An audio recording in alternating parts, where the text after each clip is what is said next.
Hi friends, Rajendra tax and advisor channel में आपका स्वागत है।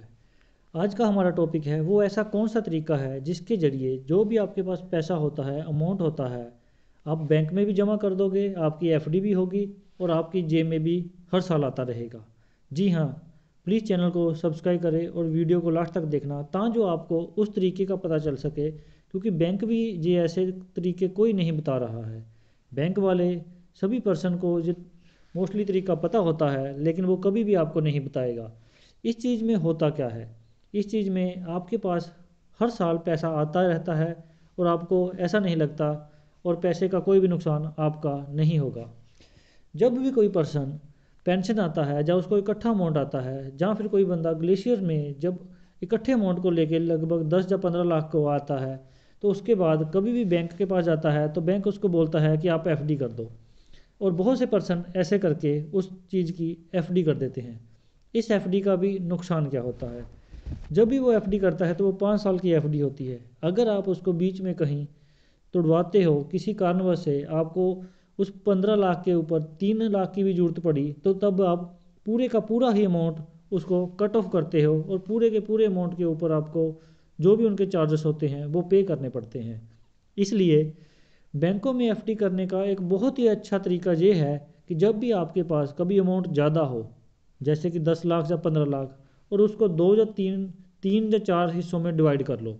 जब आप उसको डिवाइड कर लोगे तो आप एक एफडी 5 साल की रखो, दूसरी एफडी 3 साल की रखो, फिर 2 साल, 1 साल। जब आप ऐसा करोगे तो जब नेक्स्ट में 1 साल के बाद जो एफडी मैच्योर होगी उसको आप नेक्स्ट में 5 साल में करा देना, और जो उसके अगले 2 साल में मैच्योर होगी उसको फिर 5 साल में करवा देना। जब आप ऐसे अंतराल के बाद में एफडी करवाओगे तो हर वो अंतराल जो है वो 3 या 4 साल के बाद 5 5 साल का गैप बन जाएगा, और उस गैप के बाद हर साल आपको पैसे का अमाउंट आपकी मैच्योरिटी में आएगा। मान के चलो आपको कोई ज़रूरी काम पड़ता है तो आप उसमें से उसका 5वां हिस्सा विड्रॉल कर सकते हो। जैसे कि अगर 15 को 5 बार 3 3 लाख से डिवाइड करके हर साल की एक एफडी कर दी जाए, कोई 1 साल के लिए, 2 साल, 3 साल, 4 साल और 5 साल।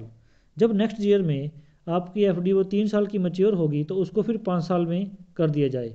इस तरह 4 सालों में ही आपकी सारी एफडी 5 साल के अंतराल में चली जाएगी, और उसके बाद अगर आपको कभी भी ज़रूरत पड़ेगी तो 3 लाख का अमाउंट एक ऐसा अमाउंट होता है जो आपको हर साल मिल सकता है। हर साल उस अमाउंट के ऊपर आपको ये चिंता करने की ज़रूरत नहीं है कि मेरा ये कोई प्रोग्राम आ रहा है जहाँ मुझे उस पैसे की जहाँ पे ज़रूरत पड़ेगी उस साल के लिए आप उसको निकाल सकते हो, और आपका हर साल वो अमाउंट आपकी मैच्योरिटी में बना रहता है। इसको बोलते हैं पैसे की लिक्विडिटी, ताकि जो आपका पैसा हर साल आपके पास भी आए और बैंकों में 5 साल की एफडी भी हो जाए। कोई भी बैंक वाला ऐसा रूल नहीं बता रहा है, जबकि फाइनेंशियल तौर पे आपका पैसा आपकी जेब में भी रहना चाहिए, ताकि जो अगर आपको कहीं साल में कभी ज़रूरत पड़े तो आप उसको निकाल सको। और अगर आपको कम अमाउंट की ज़रूरत पड़ती है तो आप कम ही अमाउंट की एफडी तोड़वाओ, ना कि वो सारे पैसे की। इसलिए ज़्यादा बड़े अमाउंट की एफडी करवाने से ये नुकसान होता है कि कभी भी आपको ज़रूरत पड़ेगी तो आप उसका फुल अमाउंट ही तुड़वाओगे, ना कि उसका पार्टीशन अमाउंट टूटता है। इसलिए जब आप ज़्यादा अमाउंट लेके आते हो तो इस चीज़ का ज़रूर फ़ायदा उठाओ।